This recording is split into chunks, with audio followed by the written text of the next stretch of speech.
right, everybody, welcome back for another deep dive. You know what to do. Hit that subscribe button so you don't miss out on future episodes. We are going deep today. We are talking about Hurricane Helene and the aftermath, and specifically FEMA's response to it, and some of the allegations of political bias that have been swirling around in the news and on the internet.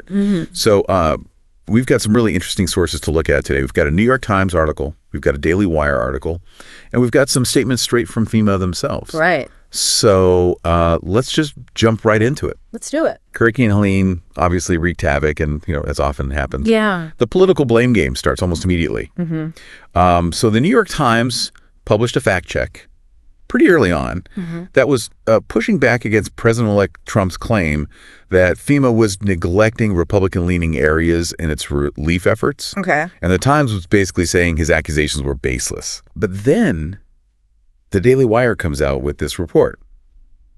And it's got some pretty compelling evidence that suggests that a FEMA employee in Lake Placid, Florida, was actually telling workers to avoid homes displaying Trump signs. Wow. So they're saying that there is bias. Yeah. So we're talking about like a best practices memo. And even a message in FEMA's tracking system that said, Trump sign no entry per leadership.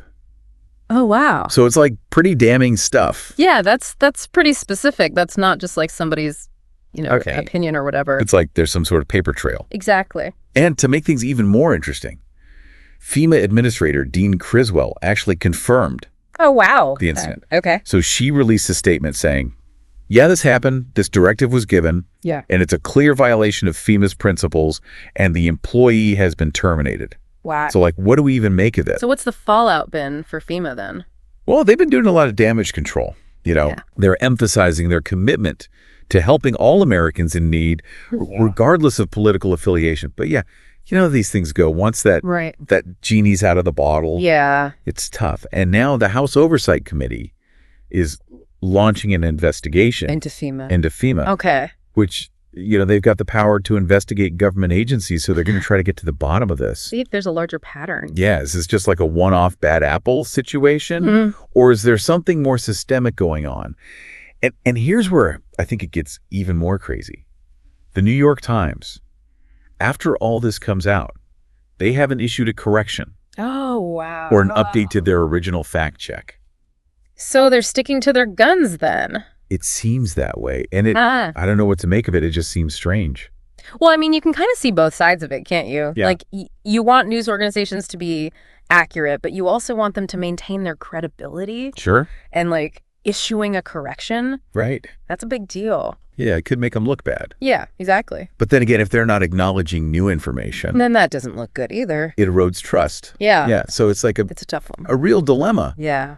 But it definitely makes you think about all this stuff, How do these events impact the public perception of FEMA, but also of the media in general? Absolutely. It raises all these questions about accountability, transparency. Who do you trust? Yeah, exactly. And I think that's where, our listeners come in. It's so important to be aware of these potential biases, not just in government agencies, but also in the media. Right. Like, where are we getting our information from? And exactly. How do we know that it's accurate?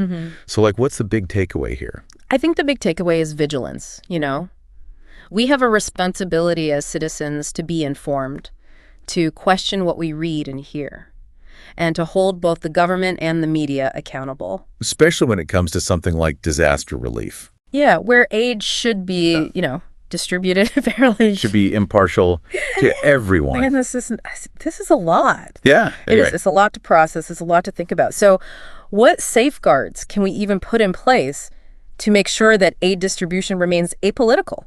Especially in times of crisis when things are so chaotic. Right. How do we even ensure that... It's a tough question. It is a tough question, and it's one that we all need to be thinking about. Absolutely. So thank you all for joining us for another deep dive. Let us know what you think in the comments, and we will see you next time. See you later.